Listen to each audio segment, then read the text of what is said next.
दोस्तों, जो भी गैजेट्स हमारे घर में हैं, अगर वो बोल पाते और उनके अंदर इमोशन होते तो सबसे दुखी गैजेट हमारा राउटर ही होता। वो बेचारा लगा रहता है, सालों साल आपको इंटरनेट वाईफाई देता रहता है, कोई उस पर कपड़ा तक नहीं मारता, कोने में कहीं पड़ा रहता है, ना उसमें कोई स्क्रीन होती है। बेचारे को पूछने वाला कोई भी नहीं होता। उसको याद तब किया जाता है जब कभी इंटरनेट ना आ रहा हो या कोई प्रॉब्लम हो, उसके बाद वो पड़ा रहता है, चुपचाप बैठ के अपना काम करता रहता है। सवाल ये उठता है कि आपको अपना राउटर कब बदलना चाहिए? क्या राउटर भी आउटडेटेड होता है? कौन सा राउटर लेना चाहिए, इस चीज के बारे में कोई बात नहीं करता। हम कौन सा वाईफाई इस्तेमाल कर रहे हैं, ज्यादातर लोगों को यह भी नहीं पता। यह सबसे कम देखे जाने वाली चीज है और सबसे इंपॉर्टेंट चीज है।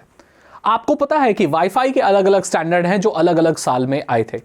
आपको मालूम है जो वाईफाई 6 है और जो 6E है वो 2019 और 20 में आया। वाईफाई 7 अभी 2024 में आना है। और जो वाईफाई सबसे ज्यादा इस्तेमाल होता है वाईफाई 5, वो 2014 में आया था। और जो वाईफाई उसके ऊपर 4 वाला है वो 2008 में आया था। तो ज्यादातर पब्लिक इस्तेमाल कर रही है वाईफाई 5 जो कि 2014 में आया था। अभी इनके जो स्टैंडर्ड होते हैं उसमें सफिक्स होता है, उससे पता AC, NB ऐसे पता चल जाता है कि कौन सी जनरेशन का वाईफाई है। ज्यादातर लोग इस चीज पे ध्यान ही नहीं देते, वो सिर्फ राउटर खरीदते हैं, वो ये देखते ही नहीं है कि कौन सा वाईफाई का वर्जन उसमें है। अब जो नए डिवाइसेस आ रहे हैं वो वाईफाई 6 के साथ कंपैटिबल आ रहे हैं और आप पूरी स्पीड कभी नहीं ले पाओगे वाईफाई 6 की, चाहे आपके डिवाइस में क्यों ना हो, जब तक आपका राउटर वाईफाई 6 एनेबल्ड ना हो। वाईफाई 6 एनेबल्ड राउटर महंगे आते हैं। यही वजह है कि एक वाईफाई राउटर 1 लाख का भी आ रहा है और एक वाईफाई राउटर सिर्फ 1500 रुपए में भी आ रहा है। दोनों ही वाईफाई देते हैं, लेकिन फर्क यह है कि वो लेटेस्ट स्टैंडर्ड वाईफाई 6 को सपोर्ट करता है या शायद आने वाले सालों में 7 को सपोर्ट करे, और ये वाला आपके वाईफाई 5 को सपोर्ट करता है जो कि 2014 में आए थे। तो कुल मिलाकर देखा जाए तो एक वाईफाई राउटर 5 से 7 साल चलता है, उसमें कोई भी दिक्कत नहीं आती। उसके बाद उसको बदल देना चाहिए आपको। लेटेस्ट वाईफाई स्टैंडर्ड, जैसे अगर आप वाईफाई 6 इस्तेमाल करेंगे तो आपको एक बेटर कवरेज देगा, बेटर स्पीड देगा, बेटर सिक्योरिटी भी देगा। लेकिन अगर आप वही पुराना वाईफाई इस्तेमाल करेंगे, लेट्स से वाईफाई 4 और 5 में भी, तो उसमें आपको स्पीड इतनी नहीं मिलेगी और सिक्योरिटी वाइज भी उसमें दिक्कत आ सकती है। तो 5 से 7 साल में आपको अपना वाईफाई राउटर बदल देना चाहिए। और बहुत सारे फैक्टर हैं जो आपको कंसीडर करने चाहिए एक वाईफाई राउटर बदलने से पहले, या जो भी चीज है।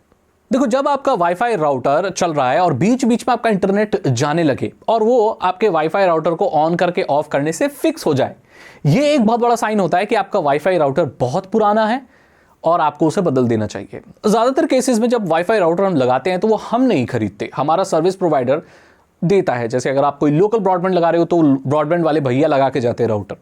अगर आपने BSNL का लिया है तो BSNL वहां से अपना राउटर देता है, जियो का लिया है तो जियो देता है।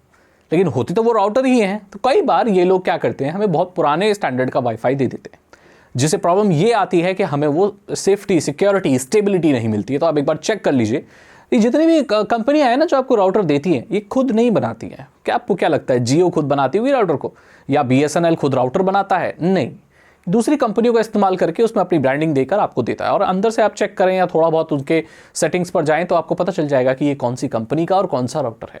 तो उससे आप एप्लीकेशन भी दे सकते हैं, बोल भी सकते हैं भैया बदल दो, या अगर आपने खुद से खरीदा हुआ है तो आप नया राउटर खरीद के लगा सकते हो जो आपको बेटर स्पीड, स्टेबिलिटी और अच्छा कनेक्शन देगा। देखो, बहुत कम चांसेस है इस चीज के, लेकिन हो सकता है कि आपने प्लान ले रखा हो 5G वाला और आपका राउटर हो सिंगल बैंड वाला। अभी मार्केट में 2 तरह के राउटर आते हैं, एक सिंगल बैंड राउटर, एक डुअल बैंड राउटर। साधारण भाषा में कहें तो जिसे 4G राउटर और 5G राउटर। जो डुअल बैंड राउटर होता है उसमें 2.4 गीगाहर्ट्ज एंड 5 गीगाहर्ट्ज 2 चैनल होते हैं। जो 2.4 गीगाहर्ट्ज का चैनल होता है वो नॉर्मली 300 Mbps की स्पीड मैक्स दे सकता है, जबकि जो डुअल बैंड का राउटर होता है जिसे 5 गीगाहर्ट्ज या जिसे 5G भी कहा जाता है, वो 800 से लेके 1000 Mbps की स्पीड आपको दे सकता है।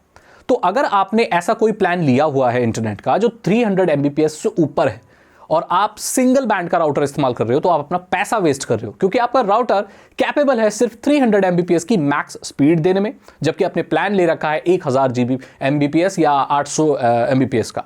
ऐसे केस में आपको डुअल बैंड राउटर इस्तेमाल करना चाहिए जो आपको 5G की बेटर स्पीड दे।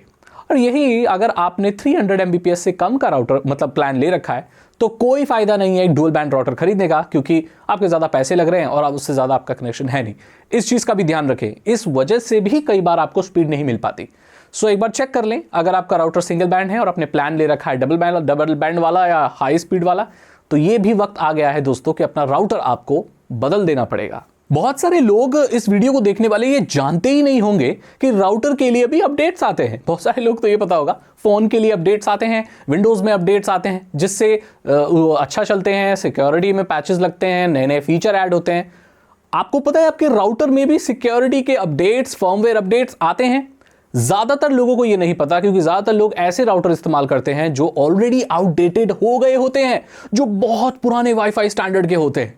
तो अगर आप एक राउटर खरीद रहे हो तो आपको ऐसा राउटर खरीदना चाहिए जो एक वेल नोन ब्रांड का हो, जिसमें फर्मवेयर और सिक्योरिटी पैचेस आते हो।